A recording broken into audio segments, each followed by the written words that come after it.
penyesalan di masa tua yang akan dialami oleh banyak orang. Semoga Anda tidak. Hal ini mungkin Anda sudah pernah dengar. Tapi tolong dengarkan ulang. Kadang suatu nasihat baik perlu dengar beberapa kali sampai akhirnya klik. Siapa tahu dengar yang kesekian kali sekarang ini, malah Anda akan benar-benar meresapi dan melakukan. Sehingga ini tidak perlu terjadi pada masa tua Anda kelak. Ada 2 penyesalan di masa tua. 1, ketika di masa muda, seseorang tidak benar-benar memaksimalkan untuk mengembangkan diri. Dia tidak benar-benar belajar semua ilmu, semua keterampilan yang dibutuhkan. Karena itu nanti kaitannya ke aktualisasi diri, ke pencarian nafkah, kesuksesan. Orang yang lebih banyak pengalaman, lebih banyak ilmu, lebih banyak keterampilan tentu akan lebih maksimal dalam pencarian nafkah dan kesuksesan. Mengembangkan diri juga bicara membenahi diri, bebenah diri, menata diri, memperbaiki diri. Ada luka, ada mental block, ada rasa minder, ada masalah-masalah psikologis. Dia hanya biarkan tuh. Dia pikir waktu menyembuhkan. Tahu-tahu udah tua aja, ternyata waktu gak menyembuhkan. Padahal kalau dia segera cari pertolongan, ikut terapi, menyembuhkan diri. Padahal kalau mental block, luka batin, kendala-kendala psikologis, gangguan-gangguan psikologis itu bisa dipulihkan, Anda akan lebih maksimal dalam mencapai kesuksesan. Sehingga di masa tua tinggal menikmati. Karena di masa muda udah maksimal banget. Segala blok, segala kendala yang menghalangi itu hilang. Anda bergerak, Anda berlari, Anda berkarya lebih maksimal. Itulah namanya pengembangan diri, membaik, meningkatkan kualitas hidup. Pada ujung-ujungnya untuk merasakan hal kedua. Yang ini sekaligus juga adalah penyesalan di masa tua. Yang kedua ini adalah menikmati hidup. Banyak orang di masa tua menyesal bahwa kenapa di masa muda kurang menikmati hidup. Kurang menikmati hidup ini dalam banyak hal ya. Misalkan jalan-jalan, melancong ke sana ke sini, menikmati family time bersama keluarga, itu kan menikmati hidup. Harusnya ketemu banyak orang, menambah wawasan. Harusnya kalau dulu lebih berani, lebih percaya diri, bisa mengambil lebih banyak kesempatan. Itu bagian dari menikmati hidup. Punya banyak me time, waktu-waktu sendiri untuk menyayangi, menafkahi diri sendiri dengan kebahagiaan, dengan kesunyian, dengan keheningan. Punya lebih banyak waktu untuk bahagia, untuk menikmati hari-hari. Karena di masa muda tuh banyak orang yang hidupnya menjadi people pleaser. Menyenangkan orang lain. Dia gak setting boundaries, tidak bikin batas. Dia tanda petik ya maaf jadi budak atas keinginan orang lain. Serba ingin menyenangkan orang lain sampai-sampai mengorbankan kepentingan diri. Penyesalan karena di masa muda kurang mengembangkan diri secara ilmu, pengetahuan, keterampilan, menyembuhkan diri, menterapi diri kalau ada masalah psikologis, mental block, luka batin, dan lain-lain. Yang kedua, di masa tua menyesal di masa muda tuh kurang menikmati hidup. Kurang melihat dunia, kurang banyak berteman, kurang menyayangi diri, kurang memberikan perhatian-perhatian khusus kepada diri, kurang mencintai diri, kurang menyayangi diri. Selama masa muda jadi robot, benar-benar jadi robot. Jadi gelap ketemu gelap tuh. Dan tanpa sadar menjadi budak atas persepsi orang, atas keinginan orang, atas maunya orang. Tanpa sadar telah menjadi budak atas keinginan, harapan-harapan orang lain, permintaan-permintaan orang lain. Sampai-sampai Anda kehilangan masa-masa untuk mempersembahkan kasih sayang, waktu, materi, cinta untuk diri Anda sendiri. Dan di masa tua merasa, kok gak jadi apa-apa ya? Kok gak jadi siapa-siapa ya? Ya karena di masa muda, di masa lalu, semua serba untuk orang lain. saya sedang tidak bicara pengorbanan Anda kepada keluarga loh ya. Pengorbanan kepada anak, pasangan, itu hal yang wajar, itu harus, itu kewajiban. Ada orang yang dia kurang, tanda petik ya, kurang mengukur diri. Penghasilannya nggak terlalu besar, tapi dia berlebihan dalam menolong orang-orang di luar keluarganya. Bukan nggak boleh gitu. Kita itu kalau sudah berkeluarga, fokus pada internal keluarga kita. Bahagiakan keluarga kita, bahagiakan diri sendiri dan keluarga kita. Oke, saya berikan contoh lah ya. Ada beberapa ibu-ibu yang kerja sebagai TKW di luar negeri. Curhat sama saya. Mas, saya tuh udah kerja sekian lama di sini. Dan nggak punya apa-apa nih sekarang. Padahal gaji saya lumayan. Selama ini kan saya kirim uang ke kampung untuk anak sekolah. Tapi mas, maaf ya. Adik, kakak juga pada pinjem duit. Kalau udah pinjem duit ya nggak pernah bayar. Kita mau tagih juga nggak enak. Secara berkala mereka akan pinjem uang lagi.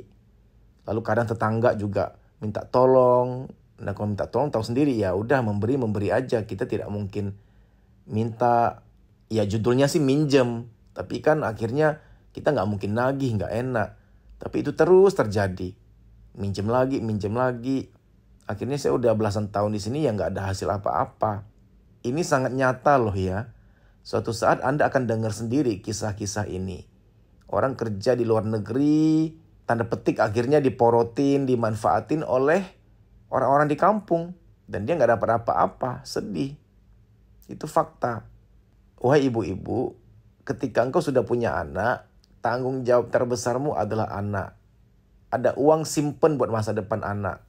Segala kakak, adik, tetangga, paman, bibi mau pinjam uang, jangan. Ini saya tegas katakan. Kenapa? Anda harus menabung untuk masa depan anakmu yang masih SD, masih SMP. Masih panjang loh itu. Nabung untuk anakmu. Kecuali Anda punya kelebihan. Lebih-lebih uangmu. Engkau kaya raya, nggak ada salahnya bantu keluarga. Silakan, bantu kakak, bantu adik. Mau bantu tetangga juga boleh, silakan. Tapi kalau misalkan cukup-cukup untuk nabung-nabung untuk masa depan ya itu dulu diutamakan anakmu. Sekarang kita balik aja, andai kata Anda sendiri susah, anakmu sendiri butuh keuangan untuk bayar sesuatu, apa iya tetanggamu, kakak adikmu akan menolong? Kan belum tentu juga. Di masa tua banyak orang akan menyesal bahwa dia gak punya apa-apa, dia gak jadi apa-apa. Kenapa? Karena di masa mudanya terlalu memikirkan orang lain. Terlalu gak enakan. Kok gak dikasih pinjam nanti dia pikir saya jahat. Anda tanpa sadar memberhalakan perasaanmu. Terlalu ingin dianggap orang lain. Terlalu ingin dianggap tidak jahat. Terlalu ingin dianggap tidak pelit. Akhirnya akan susah sendiri di masa tua. Mohon ini direnungkan ya. Baik demikian, semoga sharing ini bermanfaat. Terima kasih. Teman-teman, saya ingin sampaikan informasi. Saya membuka sesi analisis diri. Saya akan bantu untuk menganalisis diri Anda. Area-area apa yang butuh pengembangan dan perubahan. Kadang kita butuh mentor. Butuh orang lain yang membantu menilai kita secara objektif. Yang bantu untuk memberikan bimbingan.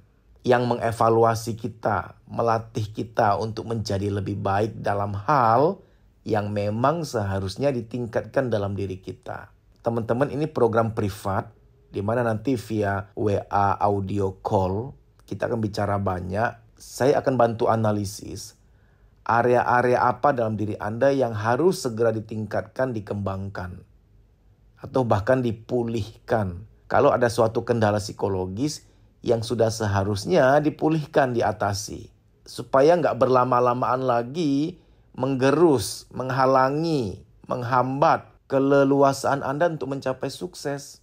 Sayang sekali. Dengan kendala-kendala itu diatasi, Anda akan lebih leluasa mencapai kesuksesan. Lebih maksimal dalam hidup. Anda bisa mendaftar WA nama pagar mentoring. Anda WA ke nomor yang ada di layar ini. 0858 1446 1446. Setelah Anda WA nanti akan ada detail tata caranya. Kita tahun demi tahun ingin lebih baik, semakin baik, semakin baik. Itu tanggung jawab kita kepada diri kita sendiri. Bentuk dari self-love, menyayangi diri. Demikian, sampai jumpa. Kamu bisa follow Instagram saya, deddysusanto.pj_official. Di story itu ada jadwal training, silahkan dicek. Kalau kotamu termasuk di jadwal, WA nama peserta ke nomor panitia tersebut di kota itu untuk mendaftar. Kita kan mau membaik nih, mau meningkatkan kualitas hidup. Karena jangan-jangan luka-luka batin itulah yang membatasi, menghambat mental kita untuk maju. Sehingga mengalami yang namanya menunda pekerjaan, ragu ngambil keputusan, minder, mood swing, tidak sekreatif dulu lagi, negative thinking, susah tidur, badan gampang capek, ada nyeri-nyeri nggak jelas di pundak, di perut, di dada, di kepala, dan lain-lain sebagainya, psikosomatik. Psikosomatik adalah, psiko itu jiwa, soma itu badan.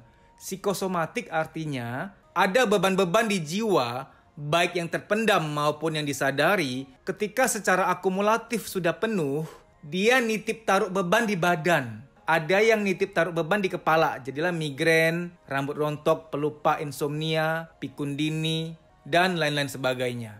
Kalau ketombe karena salah sampo ya, beda jurusan itu. Beruah kakak. Ada orang yang ketika jiwanya sudah penuh, jiwanya itu nitip taruh beban di perut.